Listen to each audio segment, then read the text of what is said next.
process. Our conceptual system can process stimuli from this field only as it finds point of similarity, but occasionally one stumbles into stimuli that have no such points, and massive confusion and disorientation occur. Okay, so just stop here, Shivamala, and we have to go a little slower. So one stumbles into stimuli that have no points, no such points of similarity, and massive confusion and disorientation occur.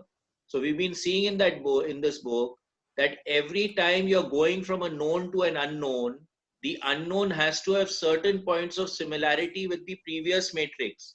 If those points of similarity are not there, then it will become difficult to assimilate the knowledge of the next matrix.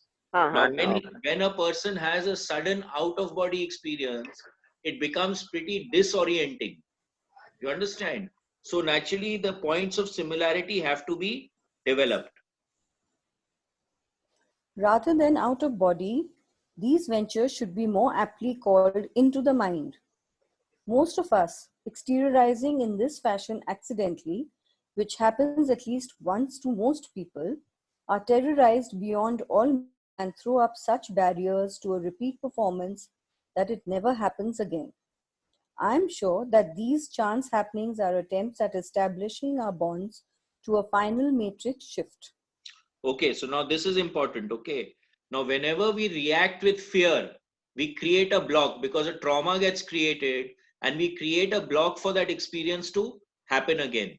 Now, when we are looking at expansion of consciousness, expanding through the matrices, the first matrix is the womb. The second matrix is the mother. The third matrix is the world. The fourth matrix is your conceptual thinking. This going out of body and expanding into altered states, it seems, is the fifth matrix. One night, I underwent a severe tachycardia attack. The ventricles of the heart go out of rhythmic phase, so that the left ventricle pumps before the other opens, and they get quite chaotic. In such an attack, blood loss to the brain brings on faintness, and the heart starts working harder. Big thumping seems to jump against your esophagus, and you feel that you are passing out. The affair is no fun. Overcoming the panic, I had earlier had a similar attack. I began a slow, rhythmic, deep breathing and concentration to keep my heart rate stable and slowed down, a technique I had picked up in yoga meditation. Okay, so as soon as we start breathing, this is one of the processes in the HeartMath technique that we also use. We run the program, the Resilience Advantage program. If you can bring equanimity and balance into your breathing, automatically the stress levels in your system start to get regulated.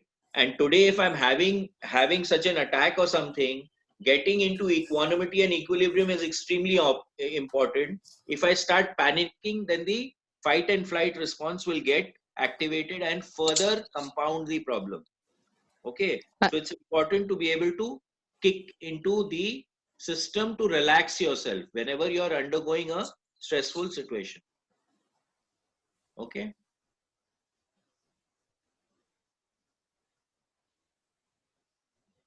We've lost Shimangla, I think. I'm right here. It was past midnight and I kept falling to sleep, my body jerking me awake in panic as my heart derailed again. So I gingerly got up, went down to the living room where sleep connotations were not so rife, turned on the lights, and sat bolt upright on the sofa to continue the stabilizing routine. Suddenly, I seemed to be doing a slow somersault right out into the middle of the room. There I was, free as a bird, floating about. Ecstatic, I went swooping about in typical flying dream style while my poor physical part sat there on the sofa, eyes staring straight ahead, doing rhythmic breathing. So he went out of his body. I thought of taking off somewhere, and it was no sooner said than done. At that point, according to my later analysis at least, the venture phased into a high lucid dream because it took on the characteristics of both hypnagogic and lucid dream states. Okay, so now what does he say? That it is a thought responsive universe. So the moment he thought of going somewhere, boom, he was right there. And then he talks of a high lucid dream. A lucid dream is a state of consciousness in which you are aware that you are having a dream and you have control in the dream. We are going to have Luigi, who has created the lucid dreaming program, the 6-day program at the Monroe Institute. I think he's going to give us a talk on the 11th, if I'm not mistaken. Okay, so that will be a beautiful talk. I'm sure it's going to be very interesting about lucid dreaming states. I was flying down a beautiful path in a lovely garden, bright daylight, of course, not 1 a.m., and pitch black, only to be beset with unbearable, anguished sexual desire, a common phenomenon according to Robert Monroe, whom I had not then heard of. Okay, so now this is also important. Generally speaking, whenever we are going into altered states, because there's a release of high level of energy, at times sexual desires also start to crop up. Okay, because you have that freedom and you have the freedom to associate with anyone you want. You can imagine the most beautiful, the most handsome person. If you think of Tom Hanks, he'll be right in front of you. I don't know if Tom Hanks is Tom Cruise maybe, but for the ladies. So anyone you think of will manifest. Okay, so this is very common in these expanded states. The beautiful state instantly complied with this too, and there in that lavish place appeared surely the most beautiful and enticing female that ever graced one's senses. She was smiling, beckoning. Just when I should have responded to that lovely creature, I suddenly remembered that I was really sitting there in the living room, trying to keep my heart stable. I underwent a moment of extremely anguished indecision, convinced that if I responded to that lovely person with that wretched self here, I would surely never return to that mundane living room. That tachycardia would have the last word. My concern for my motherless offspring flooded me and won out, and instantly there I was, sitting on the couch, staring into the room, counting inhale for 8, hold for 4, exhale for 8 again. Okay, so as soon as he thought of his body, boom, he was back in his body. Wilder Penfield made the observation, after some 50 years of brain research, that mind and brain share the same organizational processes but are not synonymous phenomena. Mind receives its energy from brain and, in turn, acts as kind of director general over the intent and operations of that brain. Penfield claims that mind has no memory. It does not need memory because it has its computer. It can simply push the memory button and get what it is needed. What then is mind? As we have seen, it is intent preceding ability in the infant. Simply towards content, but content is incidental to this intent, except as a way of development, a way of learning to interact. So I propose that mind is the ability to interact itself with what is incidental. Intelligence is the muscular mindedness to enter into and experience an ever wider field of possibility, which is at the same time the ability to create that possibility out of the continuum of possibility. In the admittedly esoteric examples offered in this chapter, I have given the materials by which creativity in one's own mind brain might be shared directly with another mind brain and, in that sharing, organize a mutually held reality experience. Such shared reality offers full sensory stimuli, feedback, stability, and open-endedness, which means other possibilities can then spill off that state if one has the muscular mindedness to hold and go further.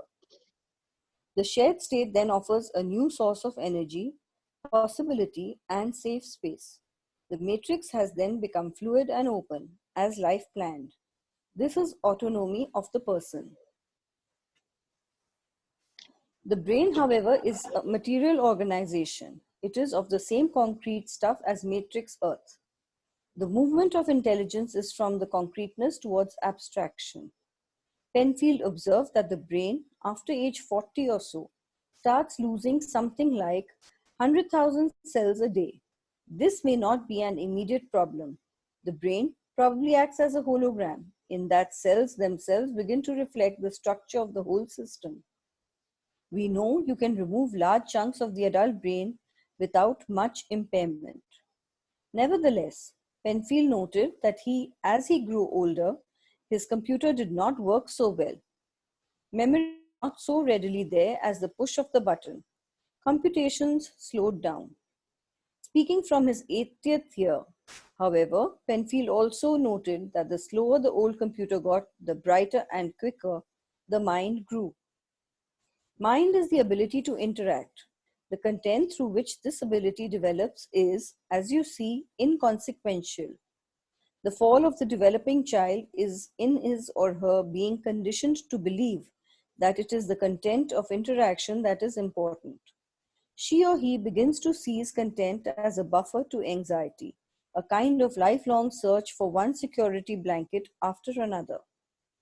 The magical child is one whose ability is his or her focus and who does not lose him or herself to content or memory. Considering the brain as a hologram, we have an answer to Alfred North Whitehead's puzzling statement. There is a way in which all things are in all places at the same time. He has described the way the brain acts as a hologram of an earth, which is a hologram of larger holograms. This Okay, function... just 1 second. Okay, if anyone has any question, please ask. Okay, I'm not intruding too much. Should I go fast? Because if you want to finish it, then I have to go a little faster. Okay, go a little faster. I'm sure you'll finish. The functions in us as a primary process, which as the sum of all things, may well incorporate our personal history, giving us our uniqueness.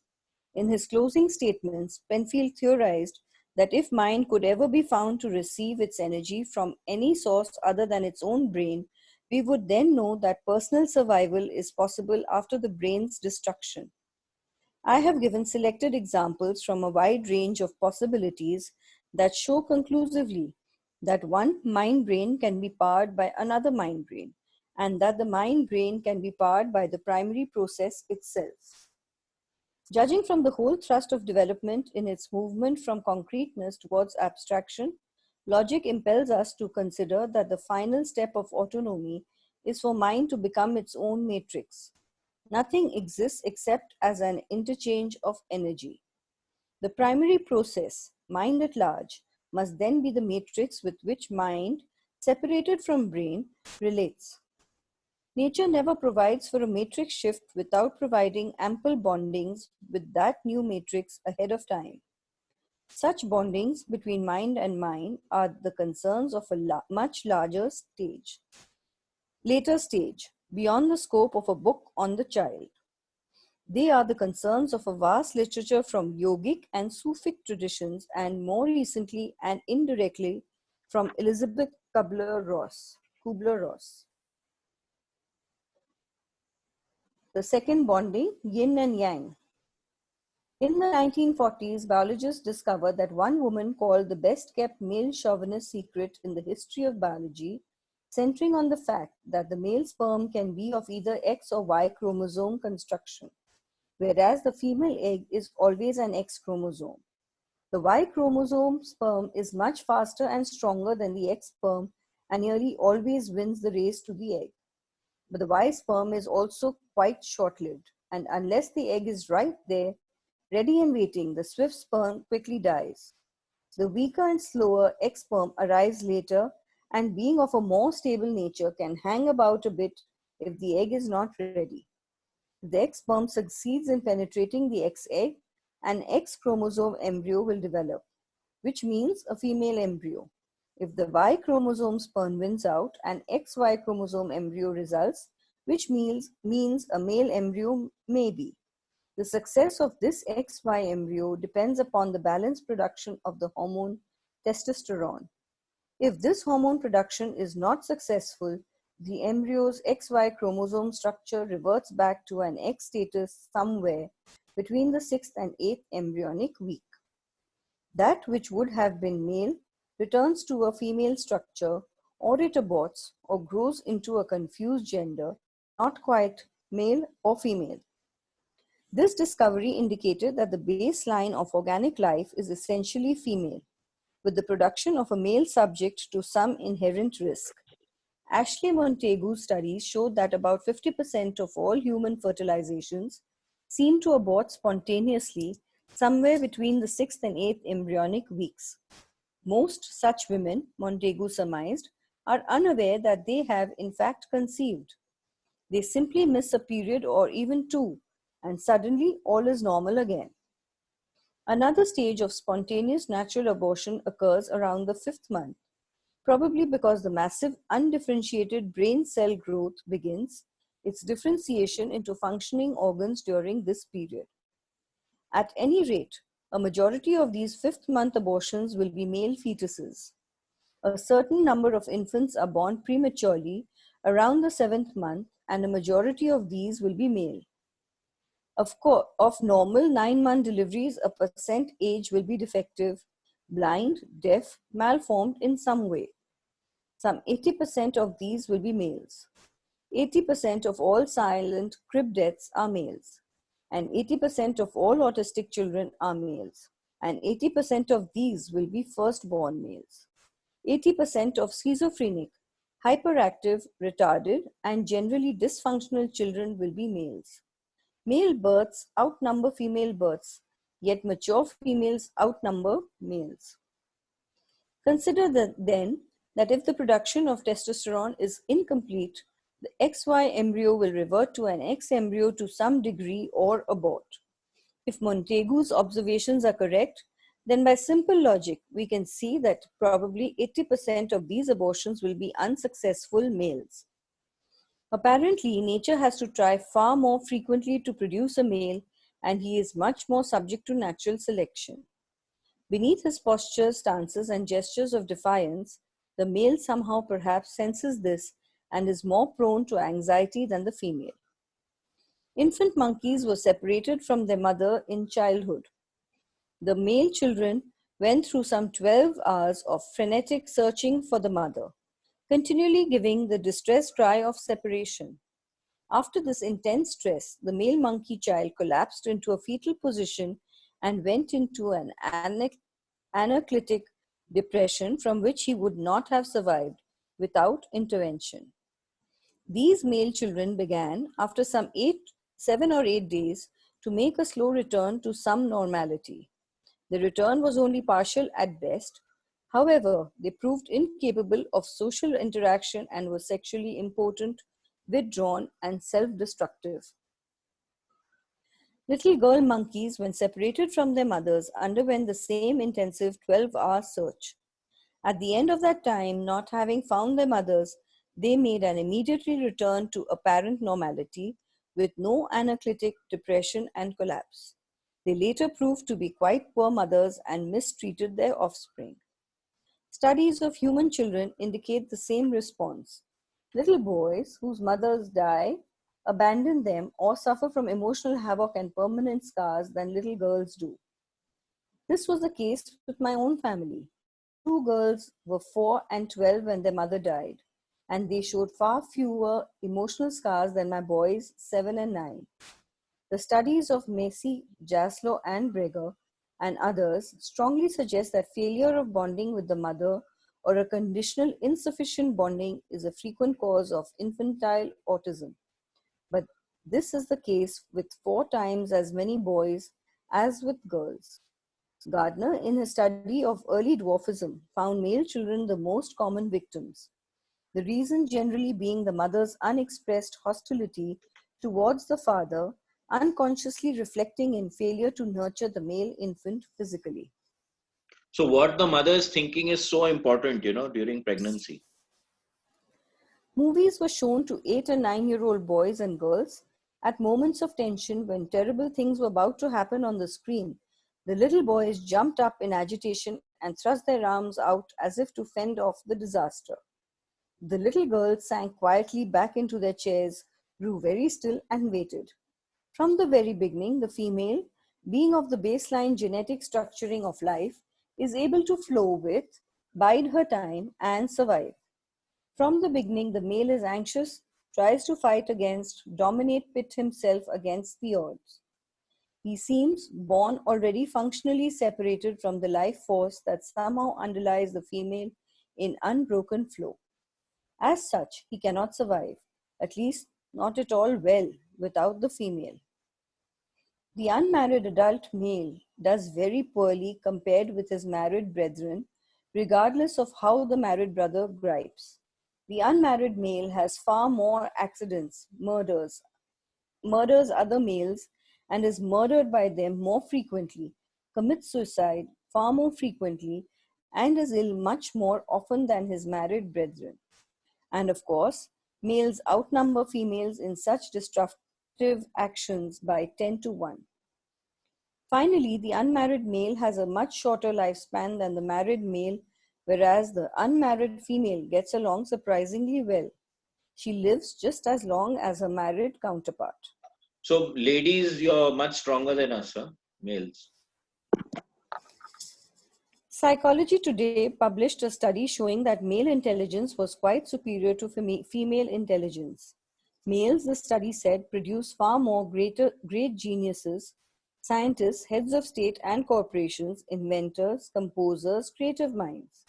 If we accept intelligence as the ability to interact with the culture's body of knowledge, institutions, and capacity for tool production and rape of the living earth, that report would be valid. But if we accept intelligence as the ability to interact without qualification, then the report is seriously mistaken. Certainly, a bell curve graph of intelligence shows more males at the extremely brilliant end, but it also shows far more males at the complete catastrophe end. The excellence seems bought at a high price. Female intelligence, according to this male standard, appears as a kind of flat line projection, neither bright nor dull, just stable. All of this is nonsense. We have no notion of what intelligence is or what it is designed to do. Above all, we do not know what the mysterious difference between male and female intelligence is all about. What is in the quality of female intelligence as the ability to interact that is so vital that selection keeps this baseline intact? What stability is there that makes this organism able to survive so much better that life must produce far fewer of her kind to achieve an approximate balance with the male? And what is the quality of in this X baseline organism that is so terribly vital to the male?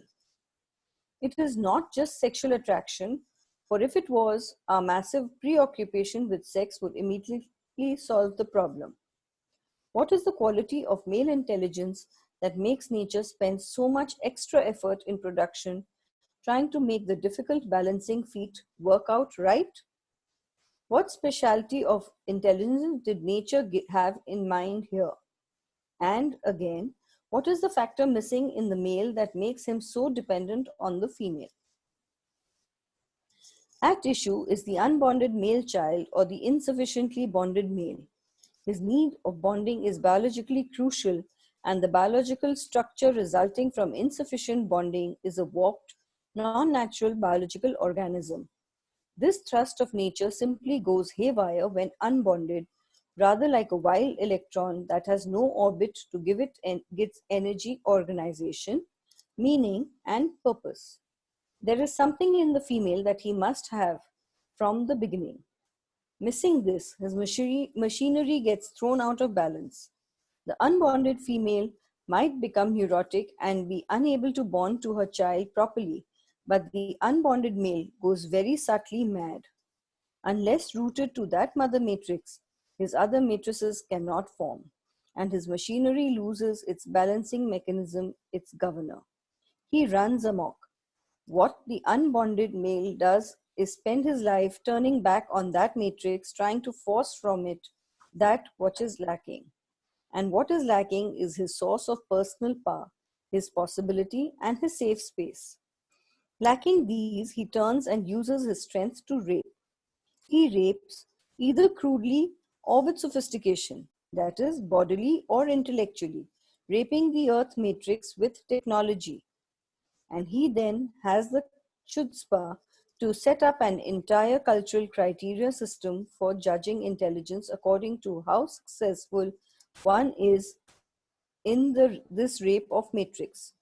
It is no surprise that in this criteria scheme, the female, who is not driven to self-rape, shows up quite poorly.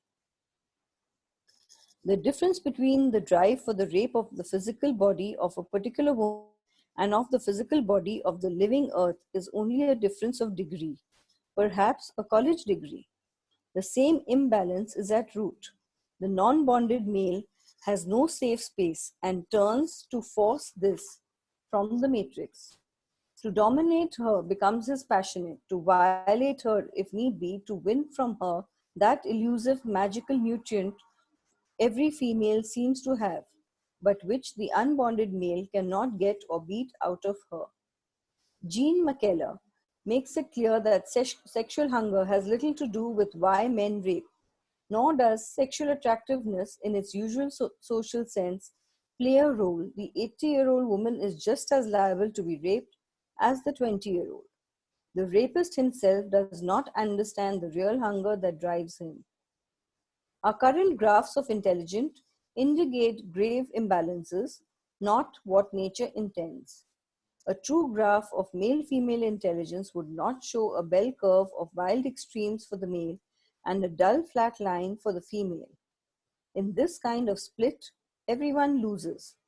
The true graph of male-female intelligence would, instead, come out looking for the double helix, a pair bond identical yet different, coiled together yet separate, neither able to function well without the other, both functioning through the bonds linking their life coils for energy interaction. Consider the overall development of intelligence during the 3 stages of growth that I have outlined. The same cycle of competence that underlines any single act of learning also underlies this overall development. The first 7 years roughen a knowledge of the living earth matrix to which we should bond at our individuation around age 7. The second 7 years fill in the details of this knowledge of being. The details being the interactions between self and Mother Earth matrix. The final part of the cycle, probably only beginning in the next 7 years, from adolescence to maturity, is the stage of practice and variation, practicing the interactions with the possibilities roughed in and filled in during the first 14 or 15 years. What is the ideal way to perfect and practice one's learning? To teach what one has learned, and nature provides that the magical child, as she or he approaches maturity, should perfect his or her learning by becoming a parent, which is to become the teacher of the next magical child. The first bonding was to the earth. The second bonding is through the double helix male-female pair bond. In the wonderful economy of nature, many functions are fulfilled in this second bonding.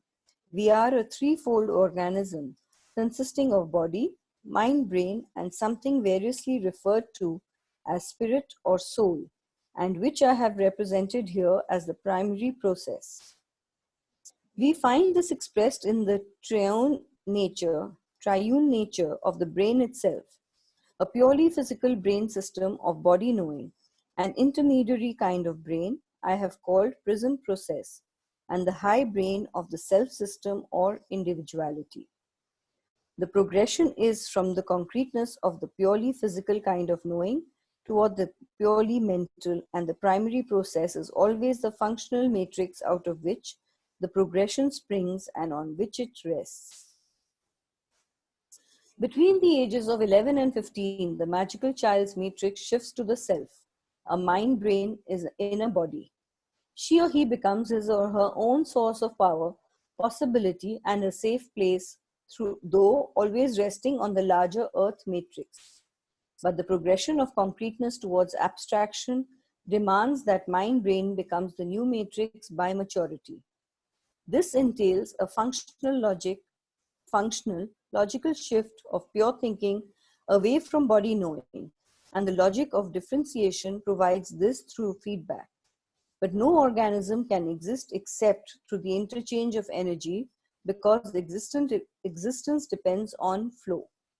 So for the mind brain to become its own matrix, where pure thought can detach from physical considerations, that mind brain must relate to another mind brain.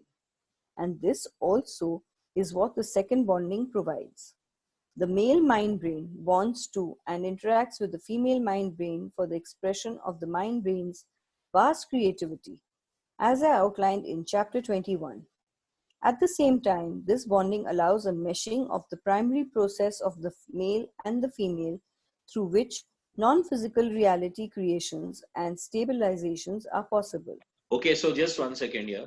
So now whatever we are reading in the Vedanta, etc., is exactly talking about this. He keeps talking about Atma, that you have to go to the Atma, you have to go to the Atma, you have to take a higher decision, you have to take a higher decision. This is exactly what he is talking about. That the fifth matrix is the mind-brain matrix which stands on its own. And that can only happen without the physical body. So he constantly is talking about transcending the physical body. So this relates so well with whatever we are doing in the Gita and the Vedanta talks. This gives the initial step towards mind eventually bonding with the primary process for personal survival. And finally, in the second bonding, genital sexuality gives the bonding of the physical bodies and eventually species survival in producing the next generation of the magical child. In becoming the teachers of the new magical child, which can only be done through physical mental modeling, the parents then practice, perfect, and learn to vary their own developmental knowledge of being. It is a neat system. When the parenting stage is over, preparations for the final matrix shift should get underway. The shift towards mind becoming its own matrix.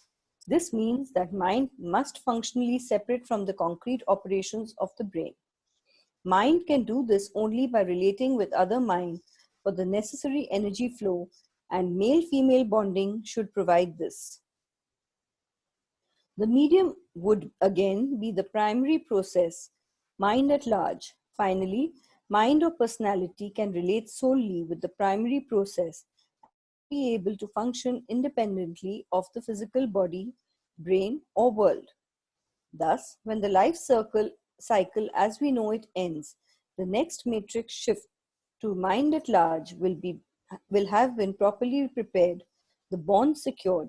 Our 3 billion year thrust towards this has nothing left out. The matrix is always there. We always have somewhere to go if the proper bonding has taken place.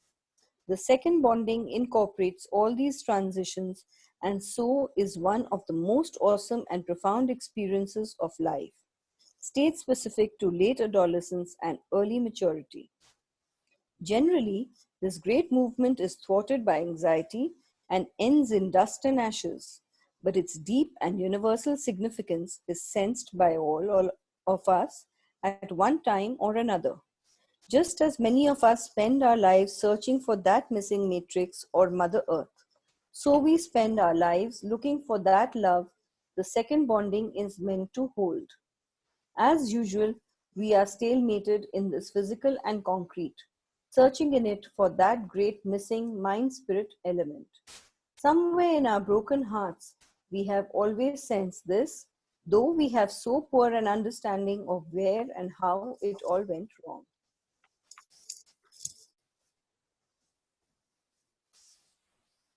Renewing the promise. At the end of the Magical Child seminar, I have frequently been asked, okay, what do we adults do now about our child and our own split selves? All of us like prescriptions, some step-by-step spelling out of actions we should follow. Although attractive, this is not possible with the Bible plan because although all follow the same format, each is unique. I have tried to describe that format, not prescribe actions.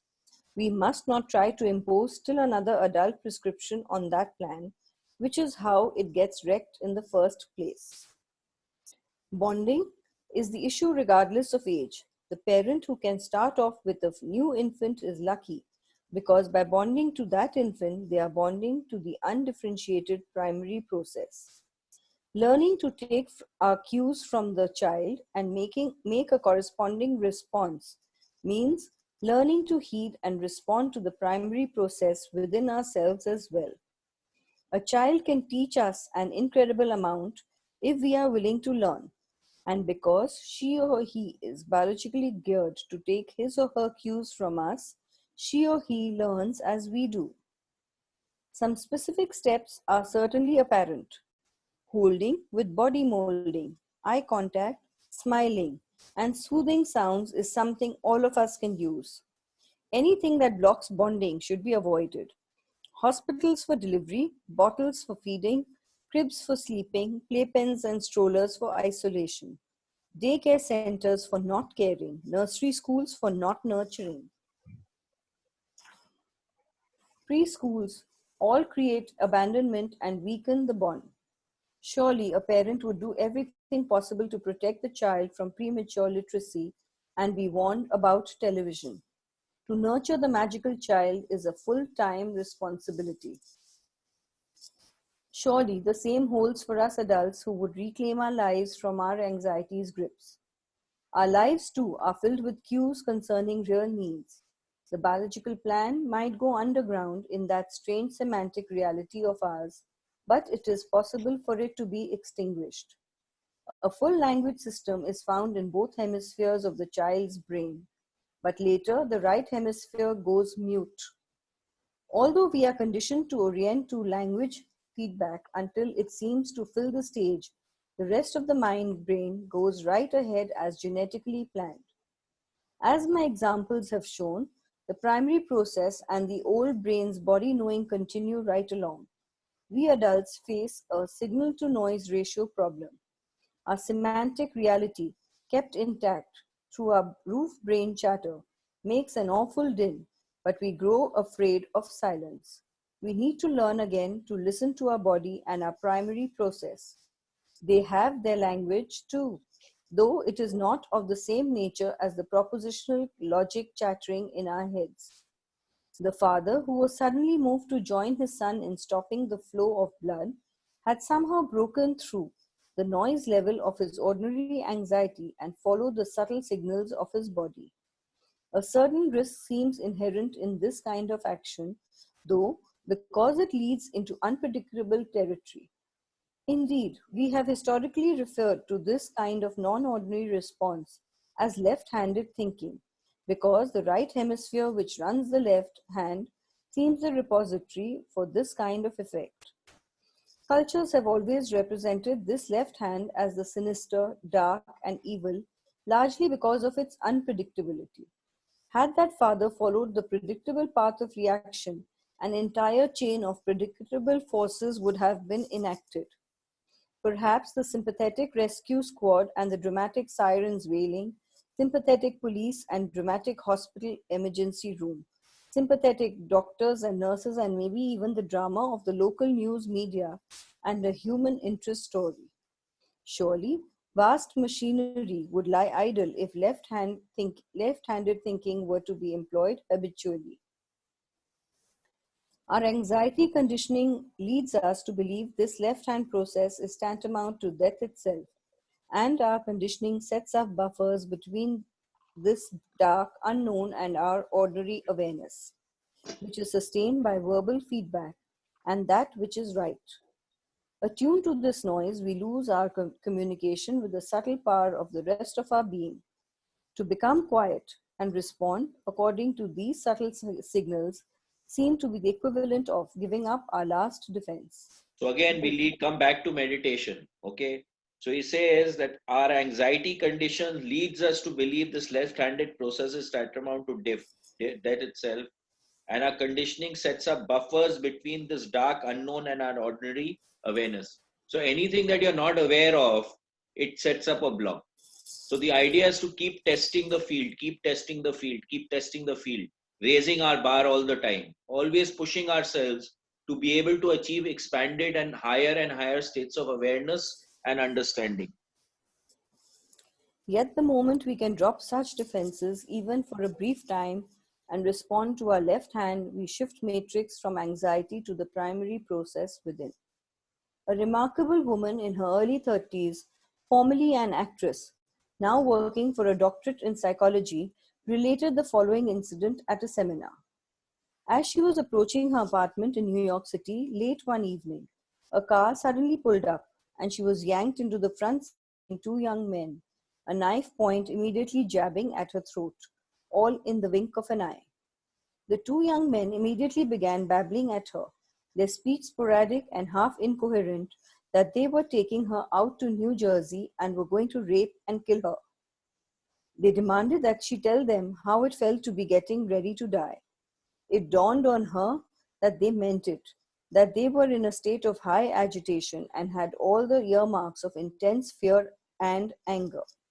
They shook physically, the knife point at her throat, jogging little stabs. After an initial panic, realization of the futility of her position, and a calm acceptance of her death swept over her. She replied to their frenzied questions calmly and earnestly. Now that she had accepted her death, her focus clarified and shifted. She became increasingly intrigued over the young men's fear and almost total lack of physical control. An odd maternal concern over them began to dominate her thoughts. She asked them about themselves, although they only insisted, like broken records, that she tell them what it felt like to be getting ready to die. She told them that she was sorry she had to die because she was young, but that she understood perfectly well what the rape kidnap laws were and realized why they would have to kill her. But what she asked them, were they so afraid of? Why were they shaking so? It was a strange conversation as they drove the 30-odd miles out into a desolate, deserted part of the Jersey's Tidewater region. The men grew exasperated, confused, and more belligerent, all but pleading that she tell them how it felt to be getting ready to die. She prodded them with gentle, spontaneous, and utterly sincere questions about themselves and about why, knowing that they had to do as they must do, they were so afraid. She assured them that all was well, that they did not have to be concerned on her account. They arrived at a place that seemed familiar to them and in the dim light pointed out to her several mounds they claimed to be previous victims. Demanding that she tell them how it felt to be the next, they stripped her and threw her to the ground, both now whimpering and making strange noises.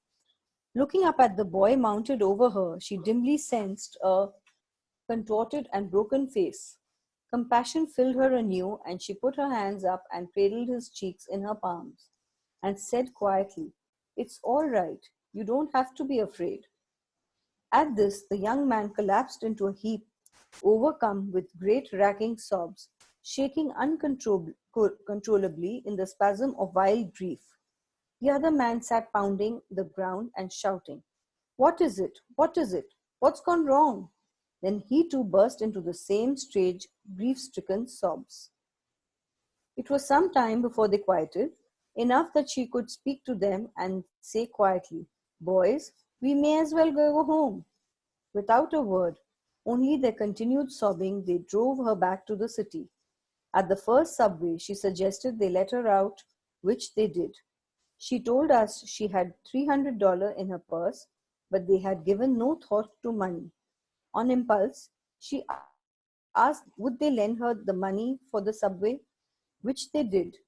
She turned her back to them, started down the steps, heard them drive away, put her money in the turnstile, walked through, and fainted dead away. When she was questioned by the policeman who revived her, she replied, "If I told you, you'd never believe me." What had happened here? The unbonded male rapes.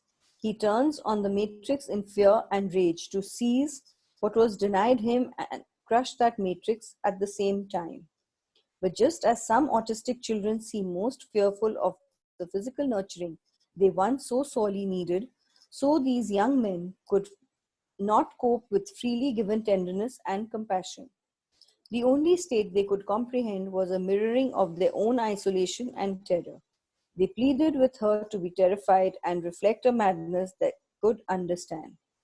It was impossible, though, for them to act out their roles once she had accepted her death. She was, then, invulnerable. For how can you threaten a person who is already, in effect, dead? Anxiety arises from avoidance of the fact of her death.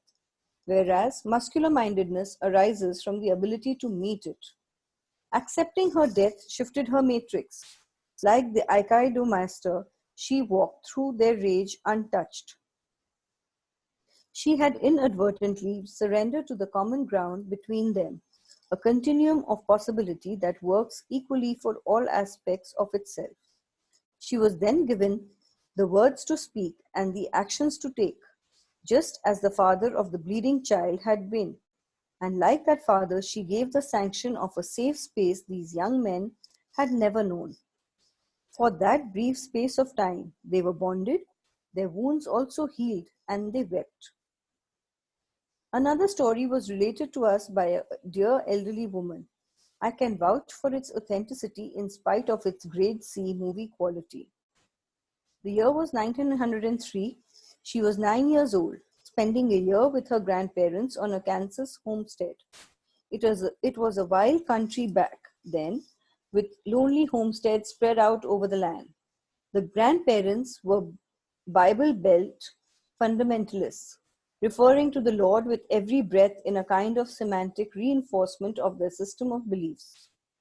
They did not have locks on their doors, for instance, feeling that this would place their trust and faith outside the Lord.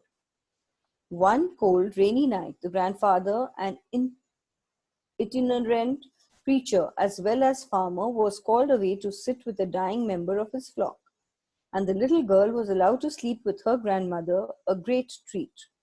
They heated the house with open grate fireplaces, and the grandmother had banked the fire for the night, heaping ashes on top of a packed fire bed to prevent rapid burning.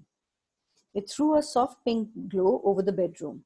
Sometime in the middle of the night, the little girl popped awake with a feeling of panic. Her grandmother was sitting up, and the little girl sat up immediately, seeing, even as she opened her eyes and moved, a great hulking figure of a man, rain dripping from his chin, poised over them, a large chunk of firewood in his hand, raised high. She felt a scream burbling up from her belly, but her grandmother quickly touched her, and a flood of calm swept her. The grandmother was saying to the man, "I'm glad you found our house. You've come to the right place. The door was unlocked for you. You are welcomed here. It's a bad night to be out. You're cold, wet, and hungry. Take the firewood you have there, go in and stir up the kitchen stove. Let me get a wrap on, and I will find you some dry clothes, fix you a good hot meal and a pallet behind the stove to sleep, where it's good and warm." She said no more, but calmly waited. A long pause ensued. Slowly the stick lowered, and the man said his only words the entire visit: "I won't hurt you." He did as requested, and she did as promised. When he had been fed well and gone to his pallet in dry clothes, she returned to bed and fell immediately to sleep.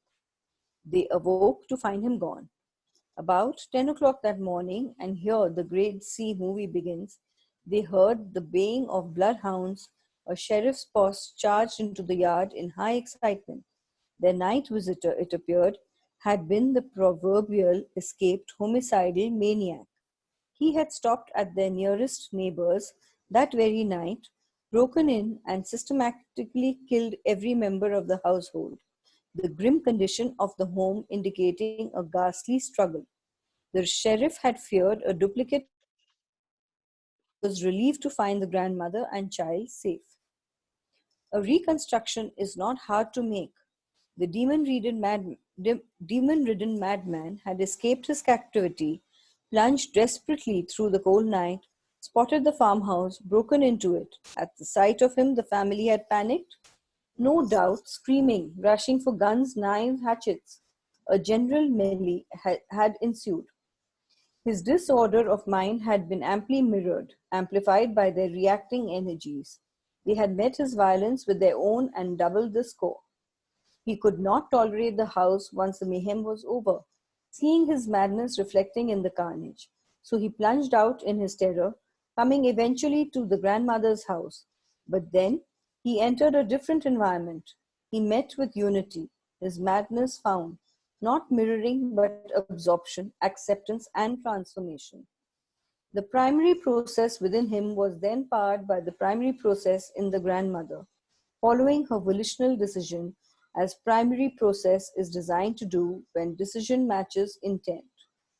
She responded to the needs of the situation, and the needs were met, including hers and her grandchild's.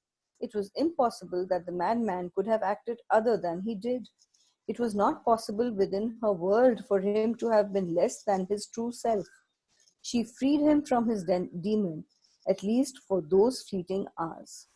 So again, over here, again with the Vedanta talks that we are hearing, it creates the same situation, when a person is in equanimity, is not perturbed, does not have desires, the person can act out of the requirement of the time and position that is there.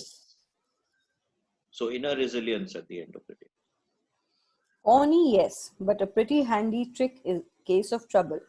The two cases cited cover, in fact, a good bit of our current locked fortress urban, suburban, and now even rural dilemma, and can apply equally to the most mundane family situations, although we revert to it only in dire extremes. In each case, the woman gave the men a safe space, a source of power to be more than their previous shackled selves, a source of possibility freed from the deadly fixations that held them. There was no justice in our usual social sense, no bringing of the bad guys to the gallows they so justly deserved. None of that. Nature has no justice in this sense. Her only justice is a unity in which all benefit. These cases represent concrete operational thinking workings as it should. As in walking the fire, the mind brain takes in its information, operates on that information, and changes it, transforming the situation. But understand with the profound difference between the examples given and the notion of willing someone to do something or outwitting an adversary by clever manipulations. Such domination or trying to act on and forcibly change would have brought disaster. A friend said, I get it. All my life I have gone into every next event asking, in effect, what's in it for me? Now I see that what I must do is go into every event asking, what can I do for them? And my friend had grievously missed the point. The great discovery is that we have nothing to give to or at all to anyone anywhere. All we are designed to do is receive. Our hands are held out empty, not full of gifts fortunate.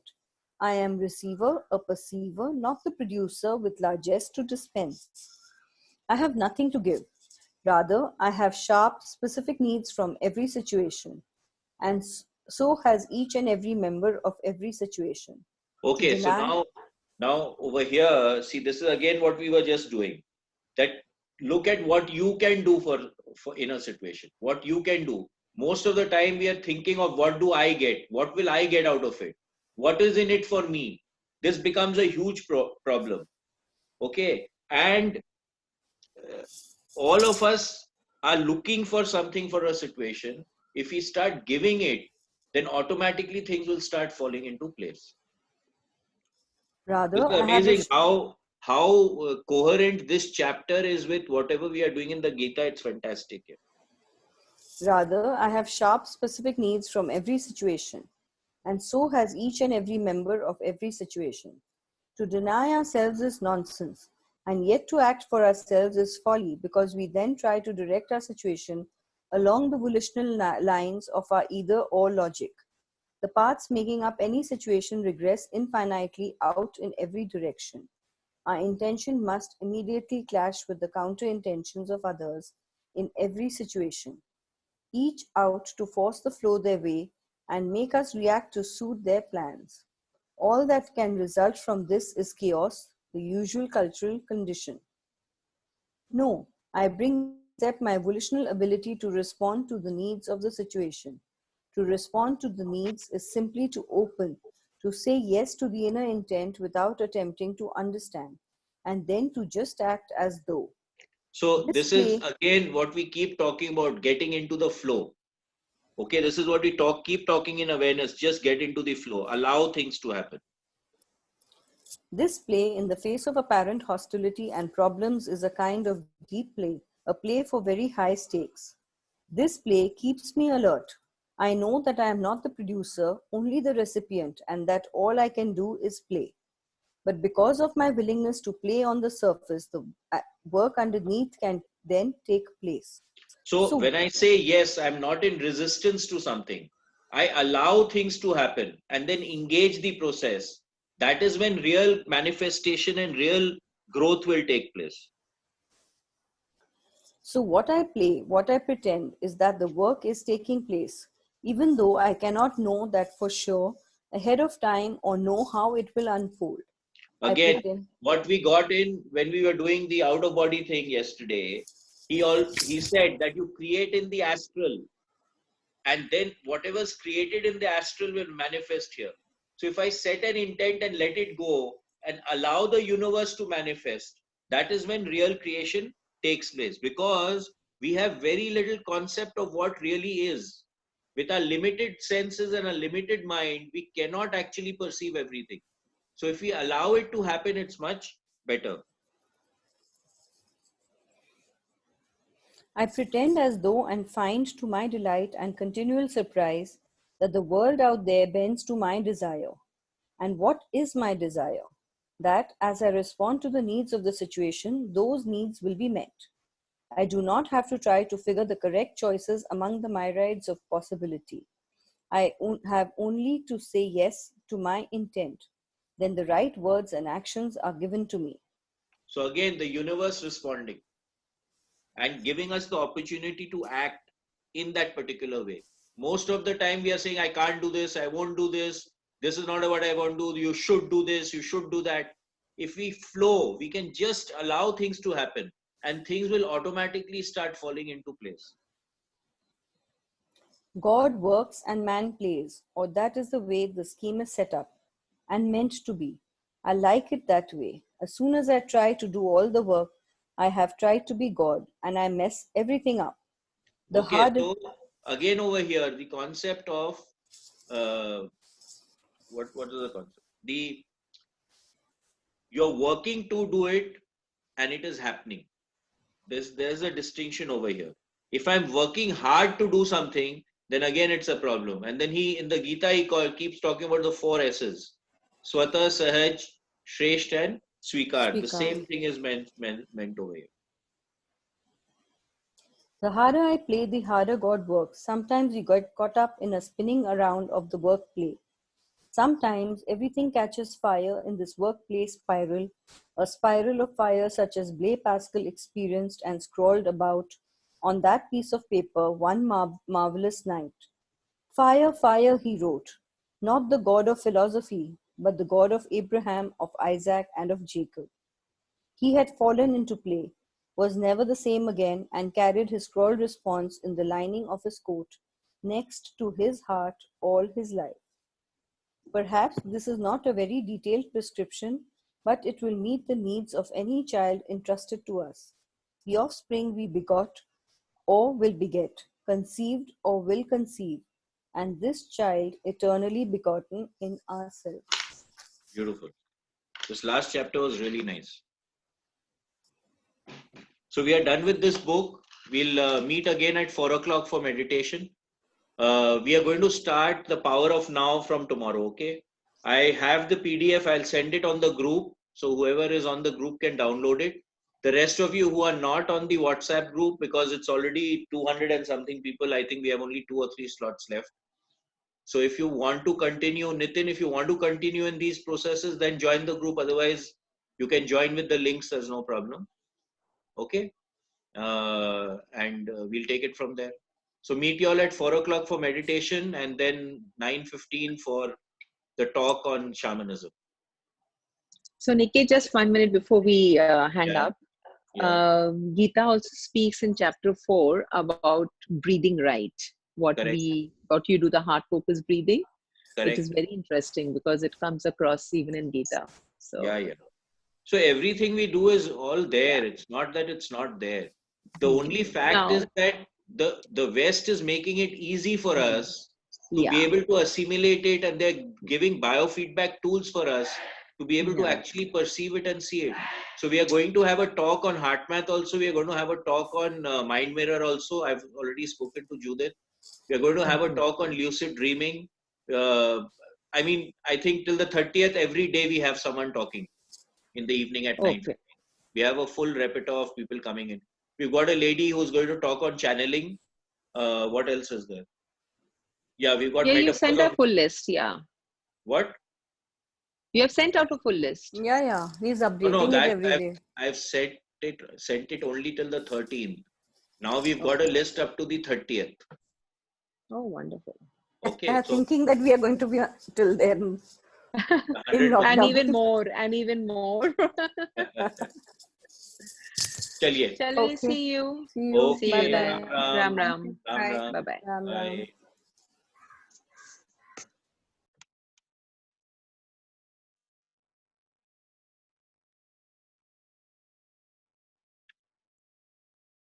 So Nitin, see you. Tell your guests if they want to join the meditation, they can join. I will speak with them. Let's see. I'll speak with them. Yeah. And very nice. This experience. Thank you. Very nice. Thank you so much. Thank you. Thank you, Ram Ram. Bye. Bye. We start Thank with the you. power of now tomorrow. Power of now. But I was wondering if we can just read the chapter 43 before we start with power of now. 43 of autobiography. Just that one chapter. Why do you want to do that? Acha, theek hai. You said that it goes with what we are doing, so everybody could hear it. Okay. If you think, okay, bye. Power of now. Okay, bye. Bye.